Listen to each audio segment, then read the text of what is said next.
देख रहे हैं आप सब और मैं हूं आपके साथ रूपाली शर्मा। तो चलिए बुलेटिन की शुरुआत करते हैं। उत्तराखंड में पंचायत चुनाव के बाद सियासी बयानबाजी तेज हो गई है। पंचायतों के अध्यक्ष पद को लेकर अनिर्मित आरक्षण सूची जारी होने के बाद कांग्रेस ने बीजेपी पर साम दाम दंड भेद की नीति अपनाने का आरोप लगाया है। कांग्रेस का कहना है कि बीजेपी ने आरक्षण प्रक्रिया में मनमानी की है और सत्ता के दम पर लोकतंत्र को कुचलने की कोशिश की है। कांग्रेस के पूर्व प्रदेश अध्यक्ष प्रीतम सिंह ने कहा कि बीजेपी ने आरक्षण की सूची को अपने पक्ष में मोड़ने के लिए दनभल और सरकारी तंत्र का दुरुपयोग किया है। उन्होंने आरोप लगाया है कि आरक्षण को लेकर जो प्रक्रिया अपनाई गई है वह पारदर्शी नहीं है और इसमें जनभावनाओं की अनदेखी की गई है। वहीं मुख्यमंत्री पुष्कर सिंह धामी ने कांग्रेस के आरोपों को खारिज कर दिया है। वो सब एक प्रक्रिया है, प्रक्रिया के तहत है और अभी उसके लिए सभी को समय दिया गया और सभी अपनी आपत्तियां लगा सकते हैं और आपत्तियों का निस्तारण होगा। मैं समझता हूँ कि अब ये देखिए वो सब एक प्रक्रिया है, प्रक्रिया के तहत है और अभी उसके लिए सभी को समय दिया गया है और सभी अपनी आपत्तियां लगा सकते हैं और आपत्तियों का निस्तारण होगा। और मैं समझता हूँ कि अब ये वैसी ही बात हो गई जैसे हमने चुनाव जब घोषित किए थे, अपनी सिफारिश सरकार ने करी थी निर्वाचन आयोग के कि आप चुनाव करवाइए, सरकार तैयार है। पहले कहते थे कि चुनाव नहीं हो रहे हैं, चुनाव नहीं होंगे, सरकार चुनाव नहीं कराना चाहती है, संविधान का गला घोट रही है। जब हम चुनाव कराने चले गए तो उन्होंने कोर्ट में भेज दिया कुछ लोगों को। जब कोर्ट का निर्णय आ गया तो कहने लगे कि अब ये मानसून है, आपदा का समय है और रिजल्ट सबके सामने है। पूरे प्रदेश के अंदर हमारे त्रिस्तरीय पंचायत चुनाव में प्रदेश की जनता ने हमेशा जैसे लोकसभा के चुनाव, विधानसभा के चुनाव और निकाय के चुनाव में, उसी प्रकार से इन चुनावों में भी भाजपा के लोगों को जिताया है, समर्थन किया। तेज गति से ग्राम सभाओं का विकास होगा, हम उसके लिए प्रतिबद्ध हैं और तेजी से हम सभी प्रतिनिधियों के साथ मिलकर, मैं सभी प्रतिनिधियों को जो चुनाव में पंचायत चुनाव में विजयी हुए हैं उन सबको बधाई देता हूं। अंतिम छोर तक वो जो है विकास को ले जाने का काम करेंगे। हम सब मिलकर उत्तराखंड को देश का श्रेष्ठ राज्य बनाएंगे। नहीं, ऐसा कुछ नहीं है। देखिए सब विधि सम्मत किया गया है। किसी को कोई परेशानी हो तो उसके लिए सभी व्यवस्थाएं हैं। आपत्ति का समय लगाया जाता है, किसी को रोकना। प्रधानमंत्री किसान सम्मान निधि के कार्यक्रम में प्रधानमंत्री नरेंद्र मोदी ने इशारों में अमेरिका पर भी हमला किया है।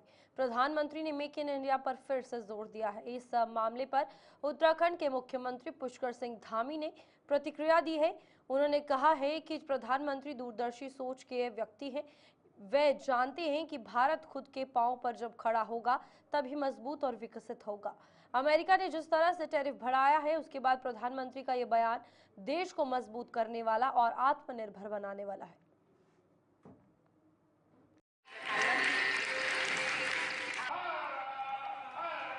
संकल्प लेना होगा और आदरणीय प्रधानमंत्री जी ने बहुत पहले से ही जो आत्मनिर्भर भारत और वोकल फॉर लोकल का मंत्र देश को दिया था, वो दूरदर्शी हैं। वो पहले ही जानते थे कि देश के अंदर कौन सी चुनौतियां हमारे सामने आ सकती हैं और उन चुनौतियों के लिए देश तैयार है। ये नया भारत है, ये हर प्रकार की चुनौती को पार करेगा, हर चुनौती को अवसर में बदलेगा। और पहली बार देश की आज़ादी के लंबे कालखंड के बाद 60 वर्ष बीत जाने के बाद श्री नरेंद्र मोदी जी देश के पहले प्रधानमंत्री हैं जिन्होंने किसानों को एहसास कराया कि वो परिश्रमी हैं, वो देश के अन्नदाता हैं और उनका भी हर प्रकार से उनका अभिनंदन होना चाहिए, उनकी चिंता होनी चाहिए और जो काम वो देश के लिए और दुनिया के लिए, सभी प्राणियों के लिए अन्न उगाने का अपनी मेहनत से करते हैं, कहीं न कहीं उनको उस रूप में। उत्तराखंड में अगले कुछ दिन भारी बारिश का दौर देखने को मिल सकता है।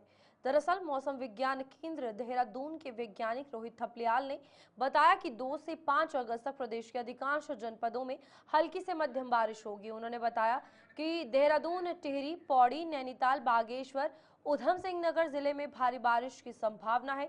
इसके अलावा 3 अगस्त को देहरादून और बागेश्वर जनपद में भी भारी से बहुत भारी बारिश हो सकती है। इसके अलावा 4 और 5 अगस्त को प्रदेश के अधिकांश जनपदों में भारी वर्षा की संभावना जताई गई है।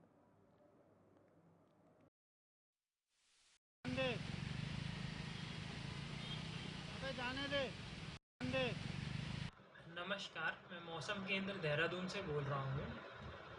2 अगस्त से लेकर के 5 अगस्त तक उत्तराखंड में अधिकांश स्थानों पर हल्की से मध्यम वर्षा मिलने की संभावना है।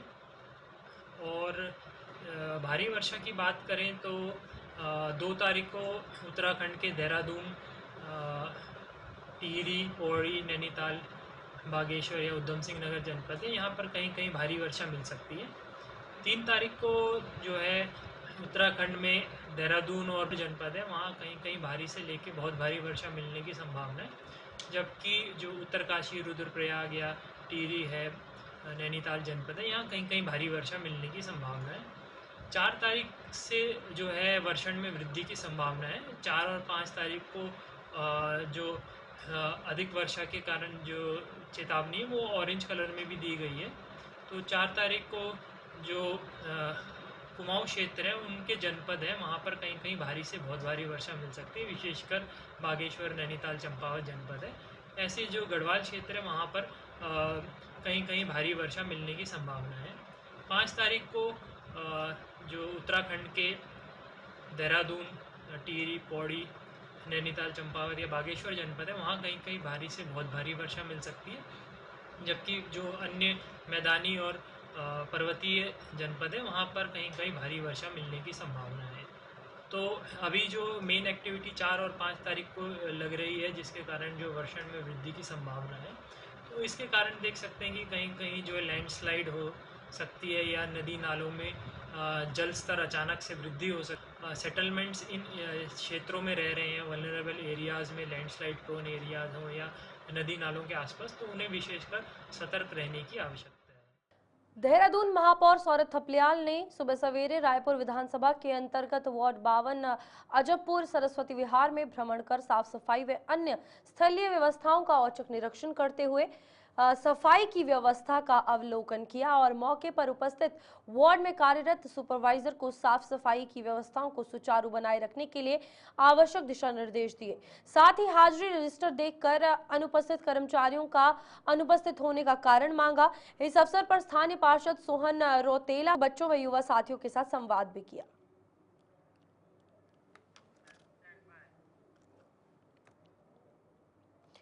वहीं नगर निगम देहरादून ने बरसात के कारण छोटे बड़े नालों में जमा कचरे की सफाई करने में पूरा काम जो है वो शुरू कर दिया है। अपर जिलाधिकारी के मिश्रा ने बताया कि निगम ने बड़े नालों की सफाई के लिए जेसीबी मशीन और छोटे नालों की सफाई के लिए सफाई कर्मचारी लगाए हैं, जो नालियों में जमा कचरे की सफाई में जुट चुके हैं। सफाई के दौरान निकले कचरे को एकत्रित करके डंपिंग ग्राउंड में ले जाया जा रहा है ताकि नदी नालों में जल भराव की समस्या ना हो। बारिश के कारण कूड़ा कचरा बहकर निगम के छोटे बड़े नालों में जगह जगह जमा हो गया है। नगर निगम के कर्मचारी अब नालों में फंसे कचरे की सफाई भी कर रहे हैं। निगम के कार्मिकों ने पटेल नगर, पथरीबाग आदि क्षेत्रों में विशेष सफाई अभियान चलाया। इस दौरान नाले में फंसा टनों कचरा निकालकर डंपिंग जोन में डिस्पोज किया गया।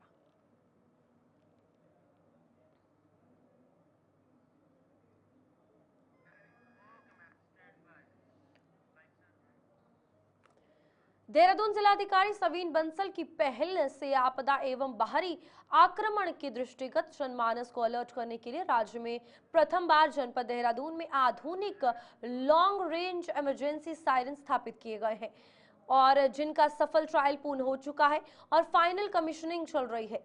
आपदा एवं आपातकाल स्थिति से जनमानस की सुरक्षा एवं अलर्ट करने के लिए जिला प्रशासन की तैयारी एडवांस स्टेज पर है। अब देहरादून जिले को आधुनिक लॉन्ग रेंज इमरजेंसी सायरन से लेस किया जा रहा है। शुरुआती चरण में जिले में 16 किलोमीटर एवं 8 किलोमीटर रेंज तक सुनाई देने वाले एडवांस टेक्नोलॉजी वाले 13 सायरन सभी प्रमुख स्थानों पर लगाए गए हैं, जिन्हें परीक्षण के उपरांत स्थापित किया गया है। प्रथम चरण में थाना पटेल नगर, राजपुर, डालनवाला कैंट, कोतवाली बसंत विहार, बिंदाल चौक और साथ ही साथ लखीबाग चौकी पुलिस लाइन, नेहरू कॉलोनी में 8 किलोमीटर की रेंज और ऋषिकेश, प्रेमनगर, क्लेमेंट टाउन, रायपुर और 16 किलोमीटर रेंज के आधुनिक लॉन्ग रेंज के सायरन स्थापित किए गए हैं। इनका ट्रिगर संबंधित थाना चौकियों सहित जिला आपातकालीन परिचालन केंद्र में भी रहेगा। शुरुआती चरण में 16 किलोमीटर रेंज के 4 और 8 किलोमीटर रेंज के 9 आधुनिक सायरन स्थापित किए जा रहे हैं, जिससे पूरी देहरादून सिटी में एक साथ सायरन की आवाज सुनाई दे सकेगी।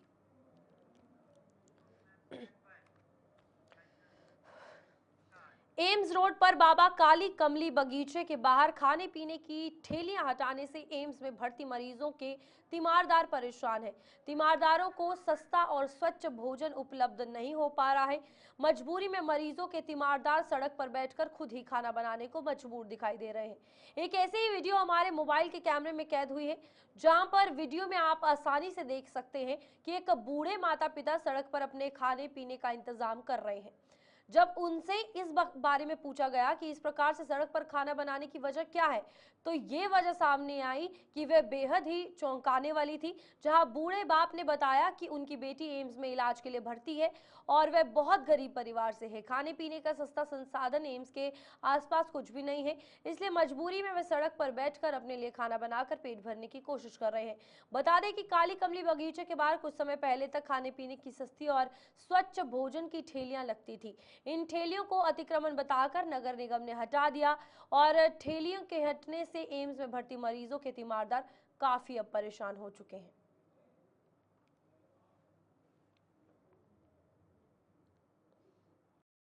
लड़की जो है एमएस में भर्ती है और मुझे खाने की दिक्कत हो रही है, तो इस वजह 4 दिन से मैं खाना में बहुत ज़्यादा दिक्कत हो रही है, तो इस वजह ये रोड पे खाना आज मैं बना रहा हूँ। नैनीताल के बड़ा बाजार में वशी फुटवेयर में सेल टैक्स का छापा पड़ा है। वशी फुटवेयर पहुंची सेल टैक्स विभाग की टीम के कमिश्नर ने बताया कि पिछले 2 वर्षों में इनके द्वारा कोई टैक्स जमा किया नहीं गया है और ना ही जीएसटी रिटर्न दाखिल किया गया है, जबकि इन पर वैट का भी बकाया है। विभाग द्वारा कई बार नोटिस देने के बावजूद उक्त व्यवसायी द्वारा ना तो टैक्स भरा गया और ना ही नोटिस का जवाब दाखिल किया गया।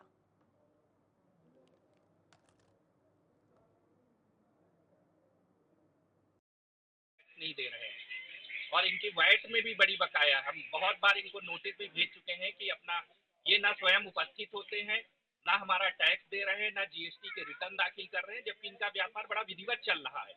ठीक है, तो आज इसी वजह से हमने इनको 4 बजे तक का समय दिया है कि ये उपस्थित होकर अपनी स्थिति बताएं। अगर ये 4 बजे तक उपस्थित नहीं होते हैं तो सोमवार से इनके खिलाफ कड़ी से कड़ी कार्यवाही शुरू कर दी जाएगी। सर, कब से बकाया और लगभग कितना? मैं बता दे रहा हूँ, पिछले लगभग 2 वर्षों से ये जीएसटी नहीं भर रहे हैं। ये कंपोजिशन के व्यापारी है, इनको क्वार्टरली रिटर्न दाखिल करना होता है और क्वार्टरली टैक्स जमा करना होता है। ये लगभग पिछले 8 क्वार्टर से किच्छा में बीते 2 दिन पहले कोतवाली क्षेत्र के अंतर्गत कलकत्ता चौकी धादा फार्म में सनसनीखेज हत्याकांड का खुलासा पुलिस क्षेत्र अधिकारी ने किया। पुलिस क्षेत्र अधिकारी भूपेंद्र सिंह धोनी ने बताया कि पत्नी ने अपने भाई व बहनोई के साथ मिलकर अपने पति का गमछे से गला घोंटकर हत्या कर दी। पुलिस ने मृतक की पत्नी, साढ़ू व साले को गिरफ्तार कर न्यायालय पेश किया है।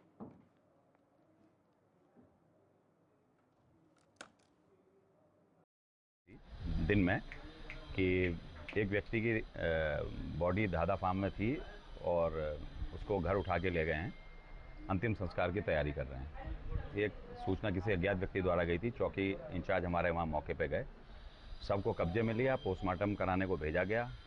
पोस्टमार्टम रिपोर्ट में हत्या किया जाना गला घोंटकर आया।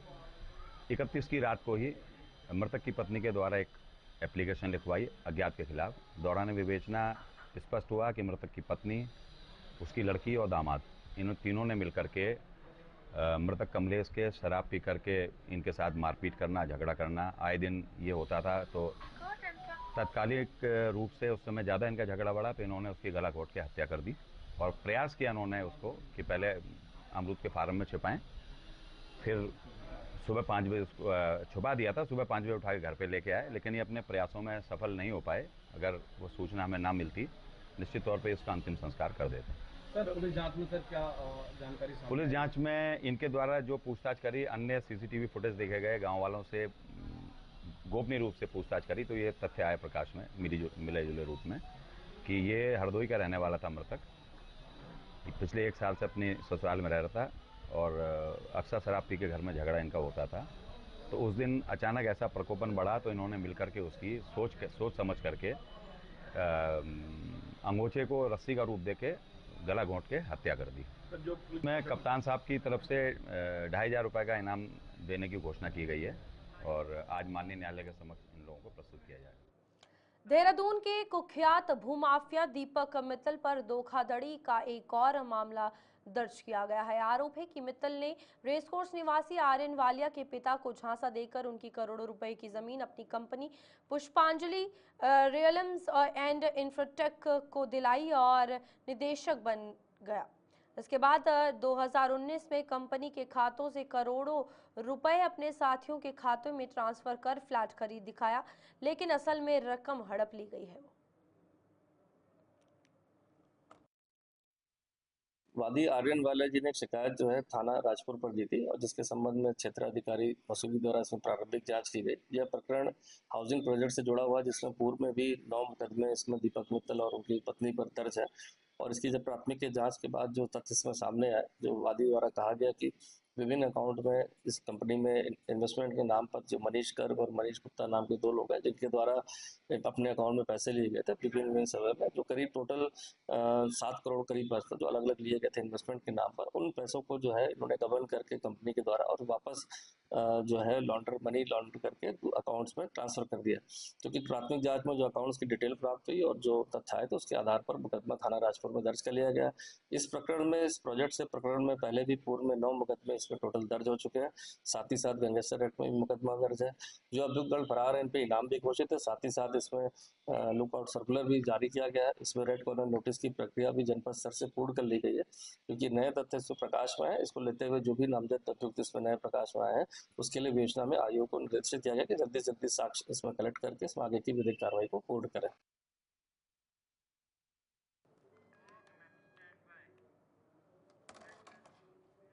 प्रधानमंत्री नरेंद्र मोदी द्वारा किसान सम्मान निधि की 20वीं किश्त बनारस उत्तर प्रदेश के बनोली गांव से वितरित की। 20वीं किश्त के रूप में उत्तराखंड के 8, 28 और 787 लाभार्थियों को, यानी कि कुल मिलाकर 8,28,787 लाभार्थियों को कुल 184 करोड़ की धनराशि डीबीटी के माध्यम से किसानों के खातों में डाली गई। इससे पहले उत्तराखंड को 19 किश्तों में कुल मिलाकर 31,011 रुपए करोड़ की धनराशि अभी तक वितरित की जा चुकी है। इस अवसर पर देहरादून में भी कृषक संवाद कार्यक्रम का आयोजन किया गया, जिसमें प्रदेश के मुख्यमंत्री पुष्कर सिंह धामी ने प्रतिभाग किया और किसानों को संबोधित किया।